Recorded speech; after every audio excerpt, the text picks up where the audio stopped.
فعلا انتي قلتي حاجة مهمة قوي. انا عايزة ابص على نفسي كأم كويسة.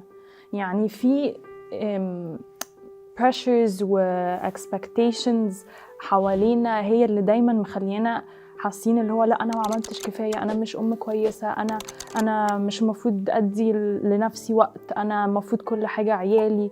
فطبيعي انك تكوني حاسة ان انتي مش عارفة ان انتي مش عارفة تحسي بالذنب. يعني دايما حاسة بالذنب ان انتي مش بتعملي احسن. ده اكيد بيحصل بقى. ايوه. بس يعني انا حاسه من الكلام اللي احنا قلناه النهارده ومن كل حاجه انتي شاركتيني فيها ان الوقت بتاعك مهم. مهم لاولادك بس مهم ليكي انتي برضه. بالظبط.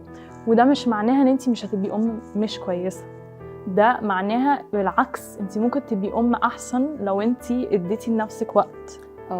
عشان طول ما انتي هتاخدي بالك من نفسك هتعرفي تاخدي بالك من ناس تانية. بالظبط. انما لو انتي مش عارفه تاخدي بالك من نفسك مستحيل هتعرفي تدي. وممكن هتدي بس مش هتحسي ان هو انا حاسه انا بدي بس فورست.